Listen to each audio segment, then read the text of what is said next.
অভিযোগের বিষয়ে এবার একটু আসি।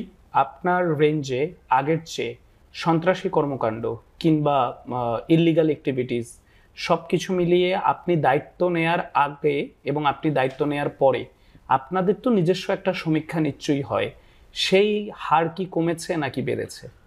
এখানে বিবেচ্য বিষয় কি কি? চট্টগ্রাম রেঞ্জ হতে কিন্তু একটা মাল্টি ডাইমেনশনাল জায়গা। কুমিল্লায় এক ধরনের প্রবলেম হয়, চ্যালেঞ্জ। ব্রাহ্মণবাড়ি এক ধরনের চ্যালেঞ্জ। চট্টগ্রামে যেহেতু রাউজান, ফটিকছড়ি এই জায়গাগুলো হিলি, আর এই দিকে এক ধরনের, এইদিকে এক ধরনের চ্যালেঞ্জ। আবার কক্সবাজারে তো আমার মনে হয় it is the most troubled district in Bangladesh. হ্যাঁ, অনেক সবচেয়ে বেশি চ্যালেঞ্জ কক্সবাজারকে। এই জন্য এক এক দিকে এক এক ধরনের চ্যালেঞ্জ আছে। বাট আমি যে জিনিসটাকে মূল্যায়ন করতে চাই সেটা হচ্ছে মানুষের অভিযোগ দেবার সুযোগটা আছে কিনা।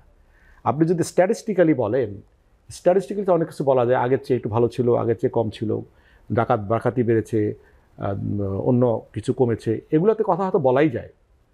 এগুলোতে কি দেখা যাবে সে বিষয়ে আমি না গিয়ে বরং বলি যে মানুষ আমার কাছে আসছে কিনা, তার কথাটা বলতে পারছে কিনা, তার অভিযোগটা দায়ের করতে পারছে কিনা, এইটা আমার কাছে অত্যন্ত বিবেচ্য বিষয়। সেইটা যদি আপনি মানুষের মাঝে পান তাহলে আমি মনে করি আমরা কিছুটা হলেও সফল।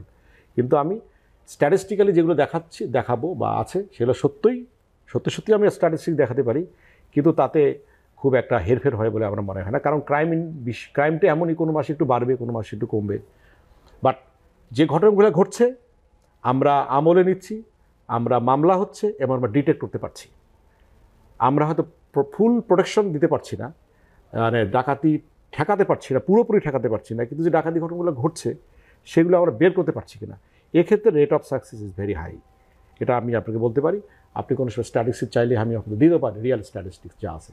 বাট সাধারণ মানুষ আমাদের কাছে আসতে পারে, তাদের কথা বলতে পারে, তাহলে আমি মনে করব আমি অনেকটা সফল।